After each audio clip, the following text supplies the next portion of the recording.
Assalamualaikum warahmatullahi wabarakatuh. InsyaAllah hari ini kita akan melihat topik berkaitan dengan huruf isti'la ataupun huruf yang tebal. Okay, di mana huruf-huruf ini, huruf-huruf yang terlibat ialah huruf kha, huruf qaf, huruf ghain, huruf sad, huruf dad, huruf ta dan juga huruf la. Apa itu isti'la? Isti'la ialah tebal. Apa yang tebal? Huruf yang tebal. Bagaimana nak tebal? Dengan menaikkan pangkal lidah kita. Okay, itu adalah isti'la. Apakah itu infitah? Infitah ialah apabila bahagian tengah lidah kita mendatar. Okay, isti'la, pangkal lidah kita naik. Infitah, tengah lidah kita mendatar.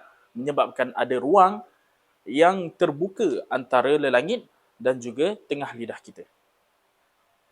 Okay, dan juga huruf yang terlibat ialah huruf qa, ra, kha.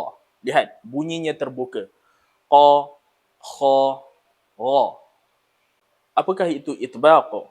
Itbaq ialah tengah lidah terangkat menyebabkan ruang antara lidah dan juga lelangit menjadi tertutup ataupun sempit. Okay, dan menyebabkan bunyi super duper tebal. Okay, isti'la, pangkal lidah naik. Itbaq, bahagian tengah lidah kita naik ataupun terangkat. Okay, bunyinya seperti sa, ba, ta, wa. Nampak? Bunyinya lebih tebal, bunyinya lebih tertutup. Berbanding dengan bunyi qa, kha, ra. Untuk isti'la itbaq, sa, ba, ta, wa. Kemudian isti'la ini boleh dibahagikan kepada dua. Yang pertama, isti'la infitah ataupun dinamakan dengan tebal dan terbuka. Hurufnya ialah huruf kha, huruf qaf dan juga huruf ghain. 3 huruf. Yang kedua ialah huruf isti'la itbaq, di mana huruf ini ataupun dinamakan dengan tebal dan tertutup. Huruf yang terlibat ialah huruf sad, huruf dad, huruf ta dan juga huruf wa. Kita akan tengok untuk huruf tebal dan terbuka. Isti'la infitah. Sebelum kita melihat pada huruf isti'la infitah ataupun tebal dan terbuka, suka saya menunjukkan bagaimana cara menyebut huruf yang tebal. Okay, perlu diingat, huruf tebal bukannya dengan memuncungkan bibir. Kena ingat, bibir adalah untuk baris. Menyebut baris atas A, menyebut baris bawah I dan menyebut baris hadapan U. Itu adalah bibir untuk baris. Tetapi huruf tebal, peranan lidah yang menebalkan. Okay, peranan lidah yang menebalkan huruf isti'la. Okay, dengan cara menyangkat pangkal lidah. Kita akan lihat untuk huruf isti'la infitah, iaitu huruf tebal dan terbuka. Kita boleh lihat huruf qaf, huruf kha dan juga huruf ghain. Okay. Kita tengok untuk huruf kha, bagaimana menyebutnya. Kha. Kha baris atas kita bukakan bibir sederhana. Khi, kita akan gerakkan bibir ke bawah untuk kha berbaris kasrah, berbaris bawah, dan juga kha berbaris hadapan kita muncungkan bibir dengan bunyi khu. Kha, khi, khu. Untuk huruf isti'la, kita perlu menjaga ketebalannya. Suatu baris atas, baris bawah dan juga baris hadapan. Kha, khi, khu, kha. Kha.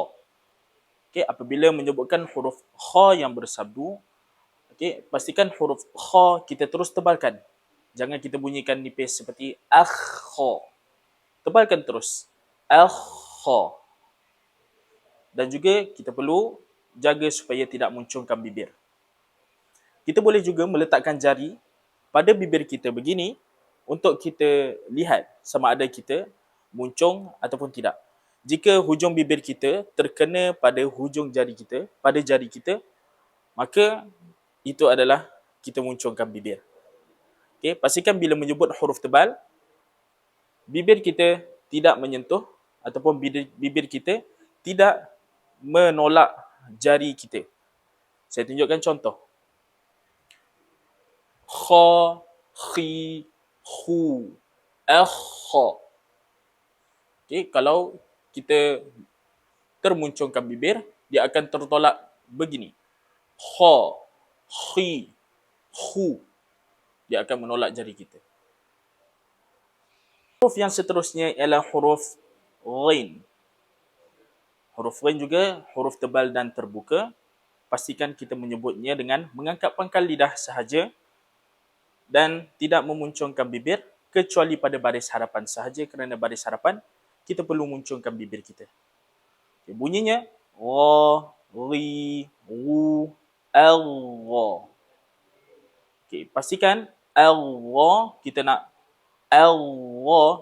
tekan pada huruf ghain, pastikan kita terus tebalkan dan juga mesti ada aliran suara.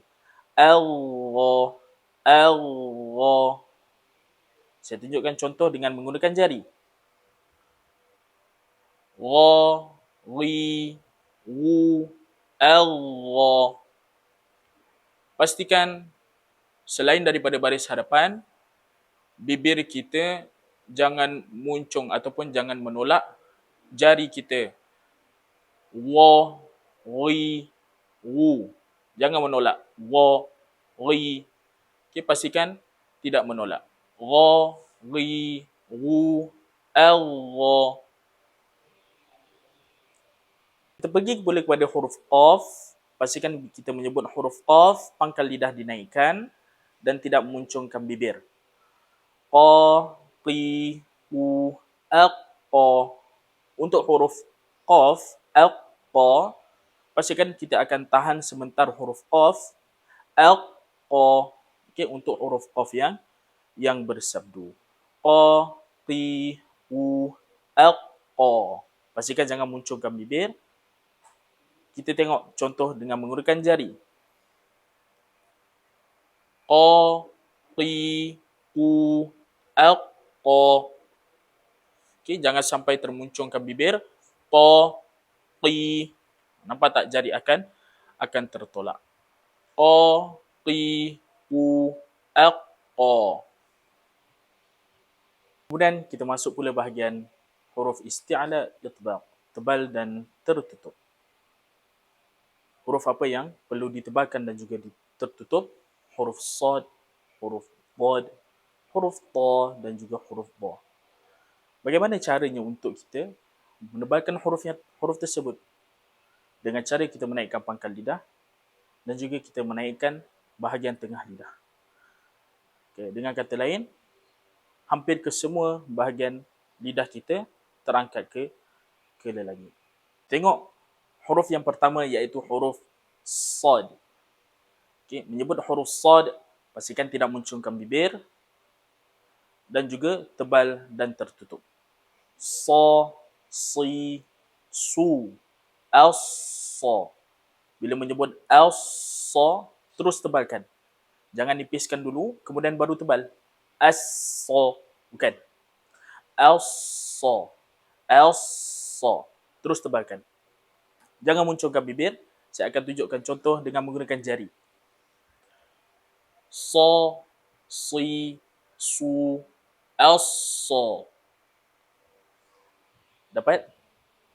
Yang kedua, iaitu huruf dad. Ba, di, bu, al-ba.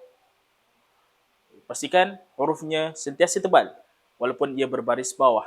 Ba, di, bu, al-ba. Pada kalimah al-ba, terus tebalkan huruf dad yang bersabdu. Jangan kita nipiskan dulu. Al-ba, al-ba. Saya akan tunjukkan contoh menggunakan dengan jari. Ba, di, bu, al-ba. Pastikan bibir kita tidak menolak jari kita. Dapat? Yang ketiga ialah huruf ta. Ta, ti, tu, at, ta. Bila mana menyebutkan huruf ta berbaris bawah, jangan kita nipiskan. Kena maintain tebal. Ta, ti, tu, at, ta. Pada huruf at, ta, kalimah at, ta pastikan kita tertahan suara sekejap untuk huruf ta yang bersabdu. Al-ta. Okay, dan juga kena maintain tebal. Al-ta. Sekarang, contoh dengan gunakan jari. Ta, ti, tu, al-ta. Dapat? Yang terakhir, untuk huruf isti'ala itbaq, tebal dan tertutup, iaitu huruf dha. Lihat bibir saya. Dha, li, wu, Allah. Dha, li, wu, Allah. Pastikan huruf dha berbaris bawah, kena maintain tebal. Okay? Kena juga menaikkan pangkal lidah dan juga tengah lidah kita.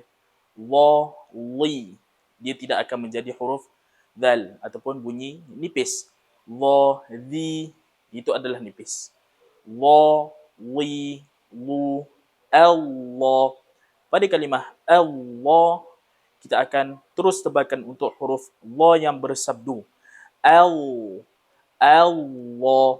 Okey, jangan kita nipiskan dulu. Allah.